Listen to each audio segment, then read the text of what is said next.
There is a specific kind of fear that has nothing to do with monsters or darkness. It is the fear that comes from realizing, too late, that you were not alone when you thought you were, that someone was there, watching, waiting, and choosing. Tonight, 4 stories, 4 real people, 4 moments where ordinary situations became something deeply, quietly terrifying. Stay with me until the end, because the last story, I want you to really sit with what it means. My name is Nightfall Narratives, and these are their stories. Marcus almost turned around before he even stepped inside. Something about Tom's house felt wrong the moment he pulled up. Not dangerous wrong, not obvious wrong, just the quiet, uncomfortable kind of wrong you push down because you do not want to seem rude to an old friend you have not seen in years. He wished he had listened to that feeling. He would spend a lot of time wishing that on the drive home. Marcus lived in Louisiana, long state, long drives. He had spent a few days in Austin visiting friends, and on his last day, an old high school friend named Tom saw his Instagram story and reached out. Tom lived about an hour outside Austin, almost exactly on the route home. He said Marcus should stop by, catch up. It had been too long. Marcus said sure, why not? The house sat back from the road, worn in a way that felt less like age and more like something the building had decided on its own. The porch groaned under his boots before he even knocked. When Tom opened the door, a smell came out with him. Old wood, stale air, something dry and sealed off, like a room that had been closed for a very long time. Tom looked the same smile. He pulled Marcus inside and the door swung shut behind them, and Marcus told himself the feeling in his chest was just road fatigue. It was not road fatigue. Inside, the furniture was heavy and dark. The hardwood floors creaked with every step. Charming in a lived-in way, Marcus kept telling himself. Just an old Texas house. Nothing more. Tom poured whiskey. They sat in the living room and caught up. Jobs, old friends, the strange directions their lives had taken. It was 5 in the afternoon when they sat down. It was past 10 when either of them looked at a clock. 1 drink became 3. 3 became more. The room felt smaller now. Warmer, heavier. Tom said it before Marcus had to. Long drive back. Why don't you just crash here tonight? Marcus did the quiet mental calculation. Drinks, hours, dark highway. Tom was right. He agreed. Tom waved off the couch and offered the spare room. They ordered food, ate while the conversation slowed, and eventually Tom led him down a short hallway to the bedroom. Marcus did not pay much attention to the room. Drunk, tired, ready to be horizontal. The air inside felt still in a way he noticed and did not think about. He pulled back the covers and went under almost immediately. He was asleep within minutes. He woke up somewhere in the middle of the night, dry mouth, head turning slow circles. The room was completely dark except for a strip of pale moonlight pressing through the blinds, just enough light to reach the far corner of the room. That is when he saw it. On the closet door, something hanging. His brain reached for the obvious answer immediately. A coat, long, dark, on a hook. He was drunk. That was what it was. But as his eyes adjusted, the shape felt wrong. The upper portion was too broad. The way it hung had too much presence. Not the loose drape of empty fabric, but something with weight behind it.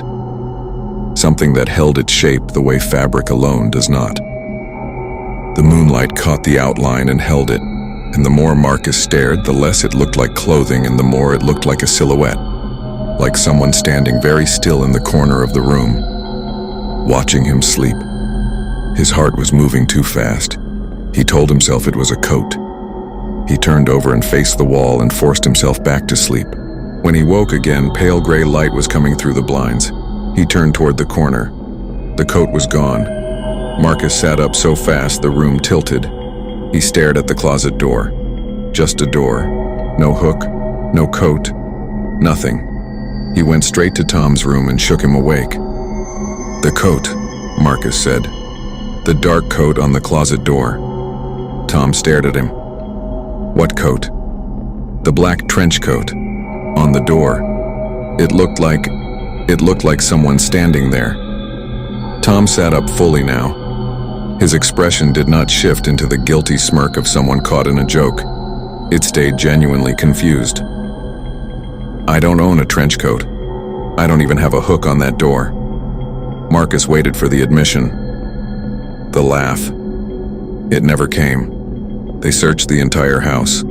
Every room, every closet, every window and door. No forced entry, no coat anywhere.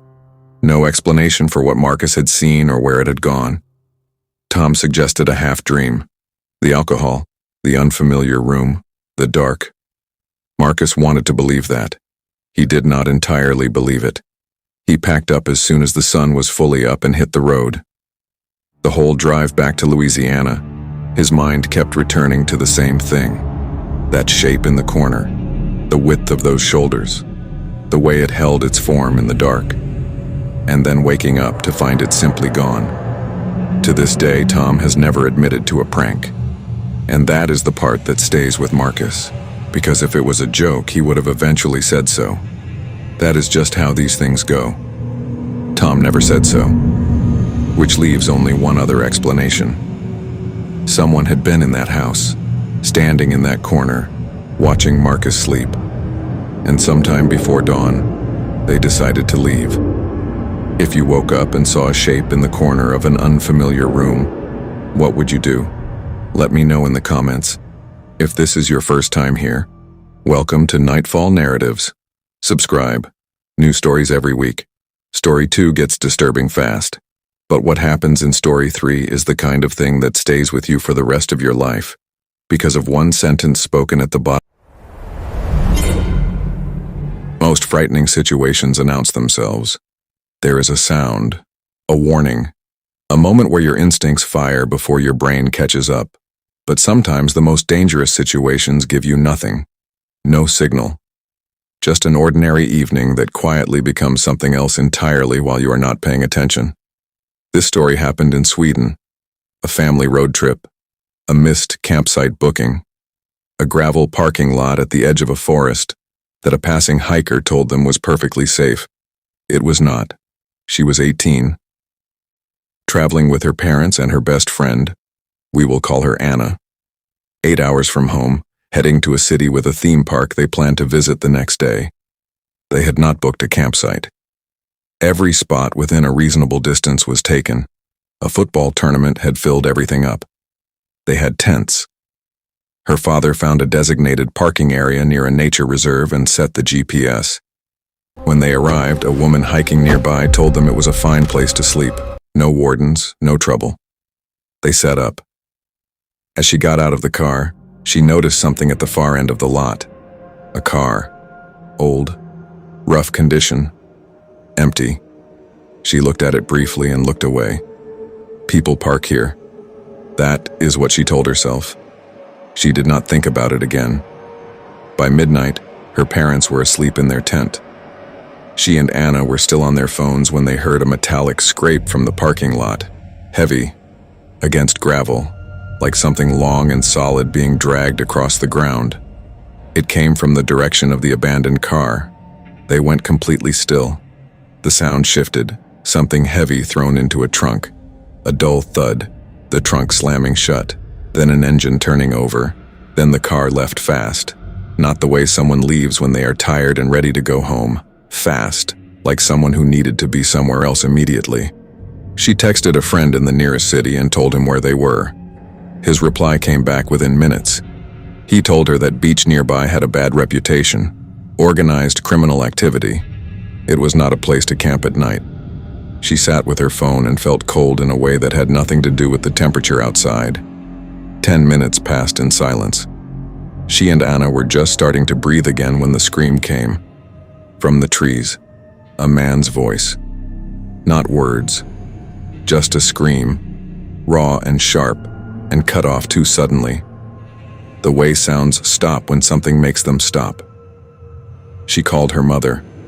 Her mother answered half asleep and said she had not heard anything, said it was probably nothing. She put her phone face down so the light would not show through the tent fabric and sat in the dark and tried not to think about what a scream in a forest at midnight actually means. Then she heard the footsteps, slow, deliberate, moving around the outside of their tent.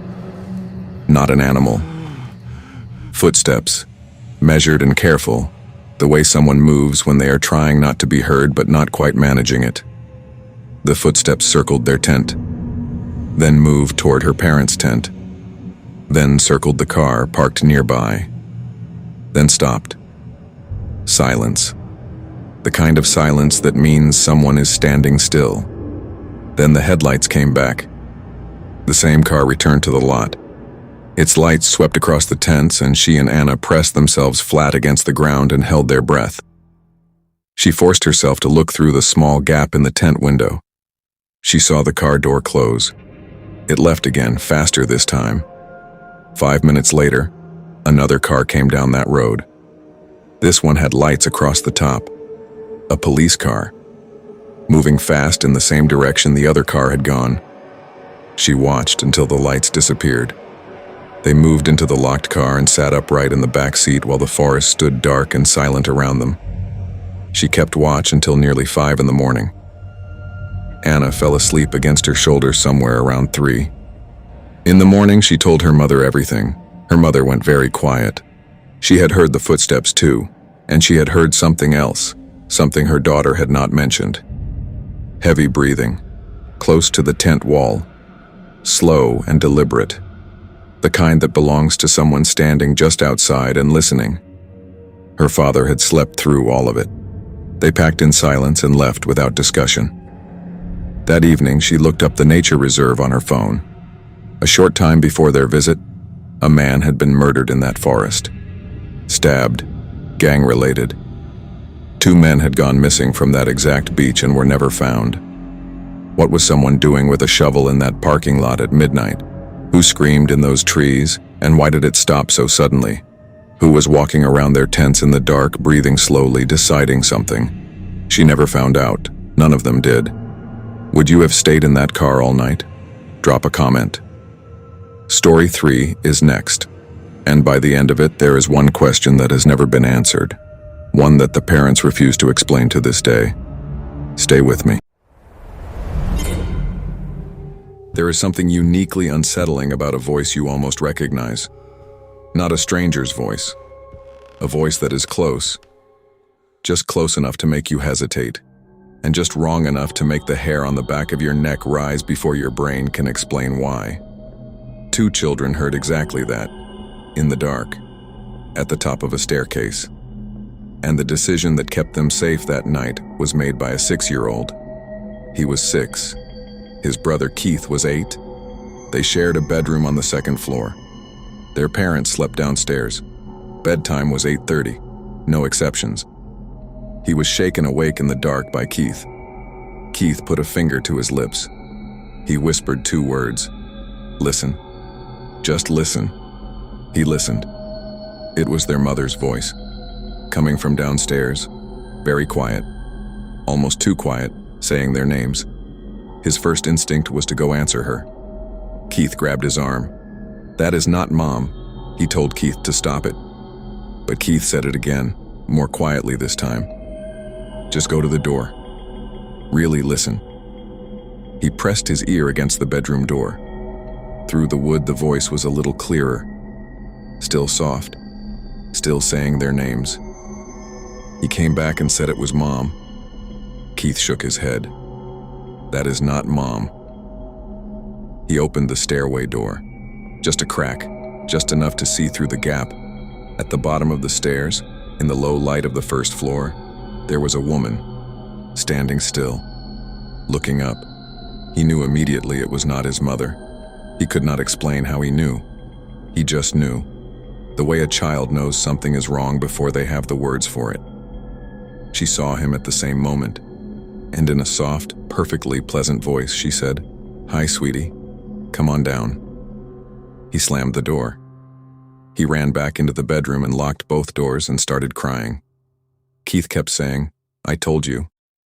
Without much discussion at all, they agreed they needed to scream. Right now, as loud as they could.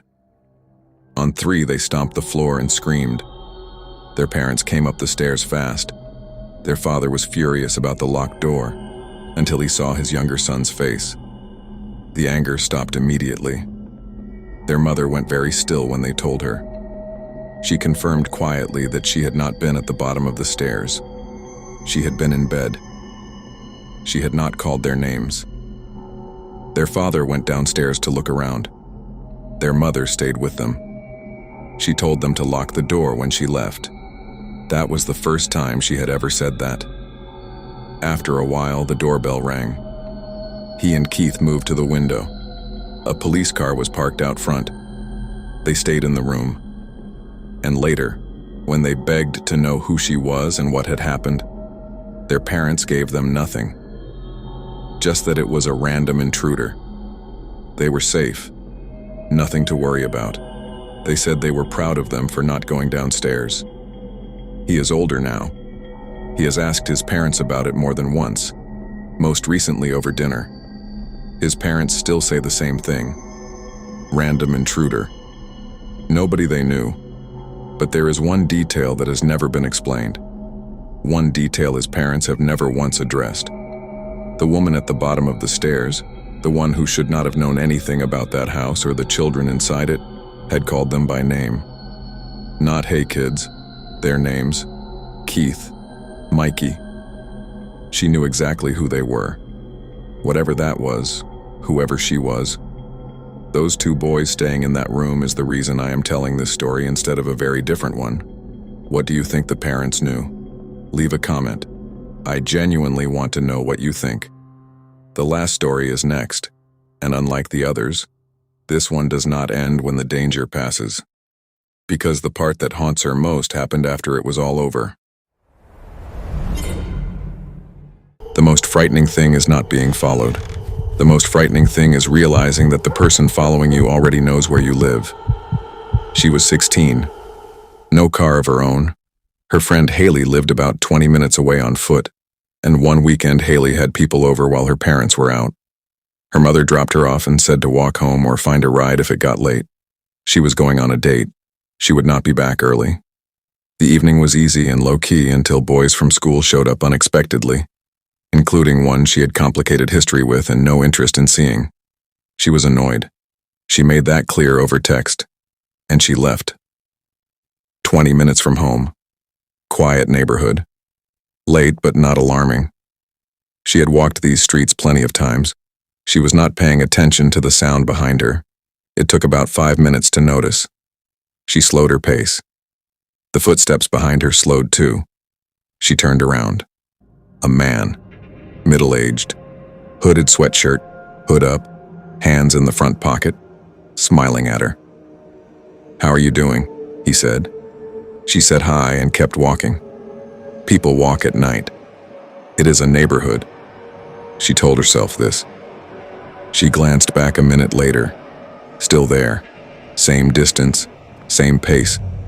She made a turn. He made the same turn. She made another. He followed. He started talking to her, commented on the weather, asked if she was from the neighborhood. She gave one-word answers and kept moving. He chuckled after each one. She started texting everyone she knew, asking someone, anyone, to come get her. The only person who responded quickly was the boy she had been trying to avoid. He said he was on his way, and then the man behind her said something that changed everything. His voice shifted, calm, unhurried. "I am not going to hurt you. You live by the elementary school, right?" She stopped. She turned around. He had stopped too, still smiling, but the warmth had gone out of it entirely. What was left behind was something else. She told him to leave her alone, and she ran. He ran after her, not jogging, running, closing the distance. She started screaming, full-throated and continuous, aimed at every window on every house on that street. He told her to shut up. Then he stopped, because lights were turning on, because doors were beginning to open, because she had made herself impossible to ignore. He ran into the dark and disappeared. A couple came out of a nearby house. She stood on their porch, shaking until a car pulled up and the boy from Haley's stepped out. He drove her home. 1 minute. Her mother was still out. The house was empty and dark. She asked the boy, Brandon, to come inside and stay.